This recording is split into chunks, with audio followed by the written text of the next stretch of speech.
Dans ce contexte-là, la coopération internationale et la coopération entre les Méditerranéens, elle est absolument indispensable. Lorsque l'on voit d'abord les questions d'environnement, par exemple, les questions d'environnement au niveau de la planète, elles se traitent de manière internationale. On l'a vu à Bonn récemment, il y a eu la COP23 qui elle-même fait suite à la COP22 de Marrakech, à la COP21 de Paris où il y a eu les accords qui ont été signés contre le réchauffement climatique. Donc il y a un cadre général de coopération internationale qui est très fort. On a vu aussi UN Habitat à Quito il y a quelques mois.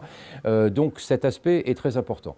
Nous, sur la Méditerranée, nous avons la nécessité, nous avons le devoir de développer cette coopération internationale pour plusieurs raisons. La première, c'est que lorsqu'on travaille collectivement, on a plus de chances d'avoir des résultats que de faire ça chacun dans son coin, premièrement.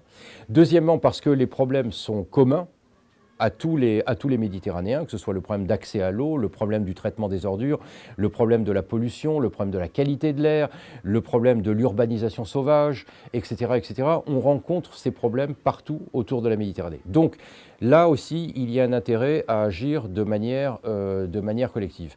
Et puis, ce qui est important aussi, c'est une véritable nécessité, c'est que lorsque vous regardez la Méditerranée, vous apercevez par exemple d'une chose. Lorsqu'on regarde la Méditerranée aujourd'hui, nous apercevons que nous avons 70% de la population qui vit au sud de la Méditerranée et au nord de la Méditerranée, nous avons 70% des réserves d'eau en Méditerranée. Donc ça pose nécessairement un problème et ce problème, on ne pourra vraiment le résoudre que de manière collective. Il y va de l'avenir durable de cette région du monde, il y va de la paix, de la stabilité, du développement. L'enjeu pour tout le monde, c'est quoi ? On ne veut pas que la Méditerranée soit un cimetière. On ne veut pas que la Méditerranée soit une poubelle. On ne veut pas que la Méditerranée soit un théâtre de conflits.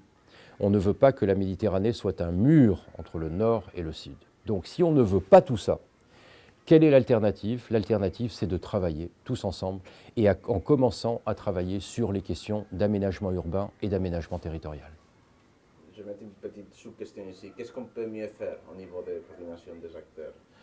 Je crois qu'il y a une chose qui me paraît essentielle, c'est d'avoir un véritable esprit de coopération et de travail collectif en Méditerranée. Cet espace méditerranéen, il est trop chargé d'histoire, il est trop chargé de sa diversité culturelle, historique, civilisationnelle, religieuse également. Mais l'enjeu est de savoir si cette diversité sociale, économique, etc., on veut en faire quelque chose de négatif ou quelque chose de positif. Et nous, ici, notre conviction, c'est que c'est une grande richesse pour les Méditerranéens d'être au milieu de cette diversité. Cette diversité, il faut l'organiser et il faut en faire véritablement un élément très fort de coopération. Et je crois que la multiplication des contacts, la mise en relation des acteurs, le travail en commun sur des projets en commun, ce que vous faites à Barcelone, ce que l'on fait sur la rive sud de la Méditerranée, ce que nous faisons ici à Marseille, ce que font nos partenaires italiens, grecs, etc. Tout ça, ça va dans la bonne direction. Moi, je pense fondamentalement, je pense que la concurrence est une très bonne chose. C'est une très bonne chose parce que ça permet à chacun de donner le meilleur de lui-même, pour être le meilleur et pour arriver le premier. Donc la concurrence, c'est très bien. C'est une chose. Mais elle ne doit pas être le seul moteur de la vie en Méditerranée. La coopération doit également être l'autre moteur important. Et les deux ne sont pas antagonistes. Au contraire, ça peut se compléter très très bien. On peut faire de la compétition, on peut être en concurrence dans un cadre de coopération. Et là, vraiment, je pense qu'il n'y a pas véritablement de concurrence. Ça, c'est ma première observation. Ma deuxième observation, c'est que au niveau de la vie des territoires méditerranéens, je pense qu'il peut y avoir des compétitions entre les territoires, entre les villes, entre les territoires, etc. C'est formidable. Mais il faut aussi que ces villes, ces territoires sachent se mettre ensemble pour développer de la coopération en Méditerranée. Parce que vous savez, il y a une chose qui est très simple. Lorsque l'on parle de Méditerranée durable, lorsque l'on parle d'environnement en Méditerranée, on parle de quoi? On parle de deux choses.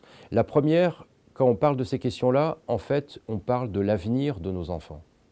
premièrement. Et je pense que là, nous avons vraiment intérêt à être tous ensemble pour que nos enfants puissent vivre dans une Méditerranée qui soit vivable. La deuxième chose, c'est que lorsque l'on prend les problèmes d'environnement, il n'y a pas de frontière entre les problèmes d'environnement. Il n'y a pas de frontière, la déforestation, les plastiques en Méditerranée, la disparition de la biodiversité, la pollution des sols, la pollution de l'air, la pollution de l'eau, il n'y a pas de frontière à ça. Et donc, nous sommes obligés, pour aider la nature qui essaye de se défendre, nous sommes obligés de travailler tous ensemble. Mais ce n'est pas un antagonisme entre les deux notions. Au contraire, je pense que concurrence et coopération peuvent faire un très très beau mariage.